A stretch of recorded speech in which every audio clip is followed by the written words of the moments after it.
It shows that the pieces of evidence that were gathered, so pairing every pieces of evidence and every footages, pati itong mga forensic natin and lahat ng electronics, lahat ay mag-correlate na.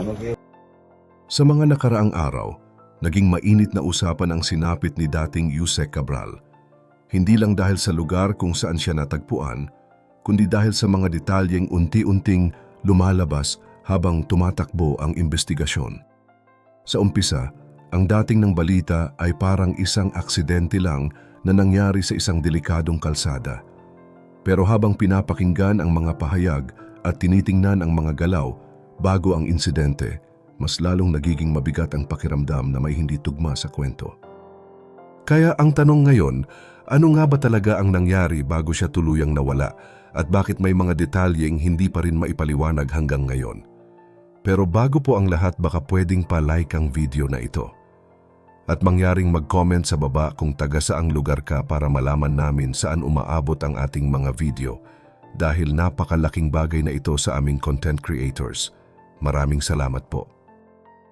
Si Yusek Cabral ay huling nakita sa Cannon Road, isang kalsadang kilala sa matatarik na bangin at mataas na panganib, lalo na kapag gabi. Ayon sa ulat, kasama niya noon ang kanyang driver. Dito pa lang, nagsisimula na ang mga tanong dahil hindi ito simpleng biyahe lang. May mga kilos na hindi pangkaraniwan at may mga desisyong mahirap intindihin kung iisipin sa normal na sitwasyon. Batay sa salaysay ng driver, ilang beses daw niyang pinagsabihan si Cabral na huwag umupo sa konkretong guardrail dahil delikado ito at pwede niyang ikahulog, ngunit ayon sa kanya, hindi raw nakinig si Cabral at nagpatuloy pa rin sa pag-upo roon. Makalipas ang ilang sandali, may mga pulis umanong nagpaalis sa kanila dahil bawal ang magtagal sa lugar. Kaya nagpasya silang umalis at dumiretso sa isang hotel. Bandang 2:30 ng madaling araw, nag-check-in sila sa hotel. Para sa marami, dito nagsimulang maging kakaiba ang kwento. Kung 10 oras na ng gabi at galing na sila sa isang delikadong lugar, bakit kailangan pang bumalik? Ayon sa driver, iyon daw mismo ang gusto ni Cabral. Bandang 3:00 nang sila sa Cannon Road. Pagdating sa lugar, bumaba si Cabral at muling umupo sa guardrail. Sinilip pa raw siya ng driver at nakita niyang naroon pa ito.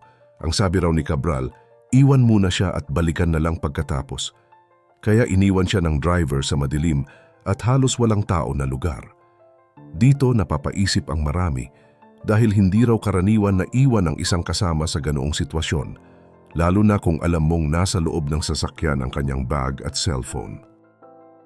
Makalipas ang halos 1 oras, bumalik ang driver sa lugar. Hinanap niya si Cabral at sumilip sa bangin, pero ayon sa kanya, natakot siyang lumapit pa dahil baka siya naman ang mahulog. Sinuyod niya raw ang paligid at nagtanong sa ilang tao pero wala siyang nakita. Bumalik pa siya sa hotel para tingnan kung nakabalik doon si Cabral, ngunit wala rin doon. Lampas 5:00 na ng umaga nang bumalik siya sa Cannon Road at doon na siya humingi ng tulong sa mga pulis. Nang bumalik sila sa lugar na may dalang ilaw, saka raw natagpuan si Cabral sa bangin. Dahil dito, itinuturing ngayon ng mga awtoridad ang driver bilang person of interest, hindi dahil may patunay na agad, kundi dahil siya ang huling nakasama at may mga bahagi ng kwento na kailangang linawin. Matapos lumabas ang unang mga detalye ng investigasyon, nagsimula namang umikot ang mas mabibigat na usapan. Hindi na lang ito tungkol sa lugar at oras ng insidente, kundi pati sa mga posibleng dahilan kung bakit siya naging sentro ng ganitong pangyayari. Dito na pumasok ang mga hinala at teorya na ngayon ay pinag-uusapan sa iba't ibang panig. Ayon sa mga kumakalat na impormasyon, may sinasabing may hawak daw si Yusek Cabral na isang computer. Hindi ito ordinaryong gamit lang dahil sinasabing naglalaman ito ng mga sensitibong dokumento, kabilang na ang listahan ng mga proyekto at mga taong sangkot sa malalaking pondo ng ahensya. Dahil dito, may mga nagsimulang magtanong kung may mga impormasyon ba siyang alam na hindi dapat lumabas sa publiko. Sa ilang pahayag na lumabas online, may mga nagsabi na parang may mas malaking larawan ang nangyayari. May isang mambabatas pa nga ang nagsabi na tila may kakaibang amoy ang buong kwento na parang may hindi tugma kapag pinagdugtong-dugtong ang mga pangyayari. Para sa iba, ang nangyayari raw ay parang isang seryeng pampolitika na unti-unting naglalantad ng mga lihim. May mga naniniwala na ang pagkamatay ni Yusek Cabral ay posibleng may kinalaman sa pagtatangkang patahimikin siya. Hindi ito opisyal na pahayag, kundi haka-haka na lumalabas dahil sa kanyang posisyon at sa mga dokumentong sinasabing hawak niya. Ang tanong ng marami, sino ang matatakot kung may magsalita tungkol sa mga nangyari noon at saan napunta ang malalaking pondo ng gobyerno? Lumabas din ang usapin tungkol sa isang distrito sa Davao na umano'y nakatanggap ng napakalaking pondo para sa mga proyekto noong mga huling taon ng nakaraang administrasyon. Ayon sa kumpirmasyon ng ilang opisyal, umabot daw sa mahigit 50 bilyong piso ang inilaan sa iisang distrito lamang. Para sa karaniwang mamamayan, mahirap intindihin kung paano napunta ang ganitong kalaking halaga sa isang lugar, habang ang ibang probinsya ay hirap na hirap makakuha ng pondo kahit para sa simpleng tulay o kalsada. Hindi rin nakaligtas sa usapan ng ilang proyekto sa Baguio, partikular ang mga may kinalaman sa rock netting. Dito naman nadawit ang pangalan ng isang kongresista na sinasabing malapit sa mga taong may impluensya. Nang mabalitang na-freeze ang kanyang mga asset, mas lalo pang uminit ang mga tanong at hinala ng publiko. May mga nagbalik tanaw din sa mga reklamo na isinampa ilang taon na ang nakalipas. May mga aligasyon na noon pa man ay may mga isyong inireklamo sa ombudsman pero tila walang malinaw na naging galaw. Kaya para sa ilan ang tanong ay kung bakit ngayon lang tila nagiging seryoso ang mga investigasyon at bakit ngayon lang naglalabasan ang mga pangalan. Sa gitna ng lahat ng ito, may nagsasabing ang kasalukuyang administrasyon ay nagsasagawa raw ng paglilinis sa sistema. Ayon sa ganitong pananaw, ang mga dati raw na hindi nagagalaw ay ngayon ay unti-unti nang nasisilip. Kapag ang mga pera at ari-arian ay nasasailalim na sa pagsusuri, doon daw nagsisimulang lumabas ang takot at pagkilos ng mga may itinatago. Habang patuloy na pinag-uusapan ang mga pangalan na posibleng may koneksyon sa kaso, mas lalo pang nagiging magulo ang kabuuang larawan. Umiikot ngayon ang diskusyon sa ilang personalidad na matagal nang nasa mundo ng politika. May mga nagsasabing may ugnayan umano ang ilang opisyal sa isa't isa at may mga aligasyon na may mga taong tila hindi agad kumilos kahit may mga seryosong tanong na kailangang sagutin. Sa ngayon malinaw na ang mga ito ay mga komento at opinyon pa lamang pero hindi maikakaila na nakakadagdag ito sa bigat ng issue. Isa sa mga madalas banggitin ay ang papel ng lokal na pamahalaan sa lugar kung saan nangyari ang insidente. May mga nagtatanong kung sapat ba ang naging aksyon ng mga namumuno roon o kung may mga bagay ba na sadyang hindi agad pinansin.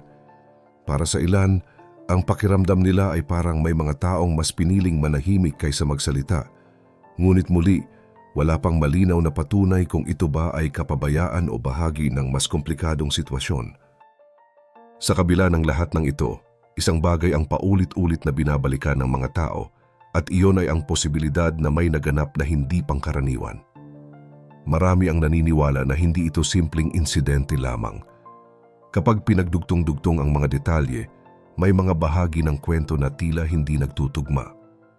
Isa sa pinakabinibigyang pansin ay ang salaysay ng driver at ang mismong kilos ni Yusek Cabral bago ang insidente. Ayon sa mga lumang video at pahayag na muling lumabas, malinaw na may takot si Cabral sa matataas na lugar. May mga nagsasabing mayroon siyang takot sa bangin at sa mga matataas na posisyon. Kung ganito ang kanyang personal na takot, natural na magtatanong ang marami kung bakit siya pupunta sa isang lugar na kilalang delikado at may matarik na bangin lalo na sa 10 oras ng gabi. Dito pumapasok ang pagdududa ng publiko. Kung alam mong takot ka sa ganoong lugar, bakit mo pipiliing bumalik doon? At kung sinaway ka na ng kasama mo, bakit mo pa ipipilit ang sarili mo sa isang sitwasyong alam mong may panganib? Ang ganitong mga tanong ang dahilan kung bakit maraming tao ang hindi basta tinatanggap ang paliwanag na aksidente lang ang lahat. Mayroon ding nagsasabi na mahalagang tingnan ang mas malaking konteksto. Sa kasalukuyang administrasyon, malinaw na may sinasabi ang pamahalaan tungkol sa paglilinis ng sistema at paghabol sa katiwalian. Para sa iba, posibleng may mga taong kinakabahan dahil sa mga investigasyong ito. Kapag may mga dokumento o kaalamang pwedeng magbunyag ng mga maling gawain, hindi malayong may mga gustong pigilan ang paglabas ng katotohanan. Sa ganitong mga kaso, hindi agad lumalabas ang buong sagot. Madalas, dahan-dahang nabubuo ang kwento habang may mga testigo, ebidensya at mga ulat na sinusuri.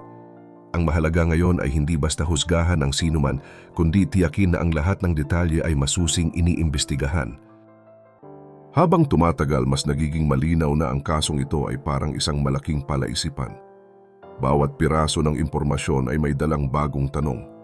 At sa gitna ng lahat ng haka-haka at opinyon, nananatiling mahalaga ang isang bagay. At yun ay ang buong katotohanan ay kailangang lumabas, gaano man ito kahirap o kabigat para sa mga sangkot.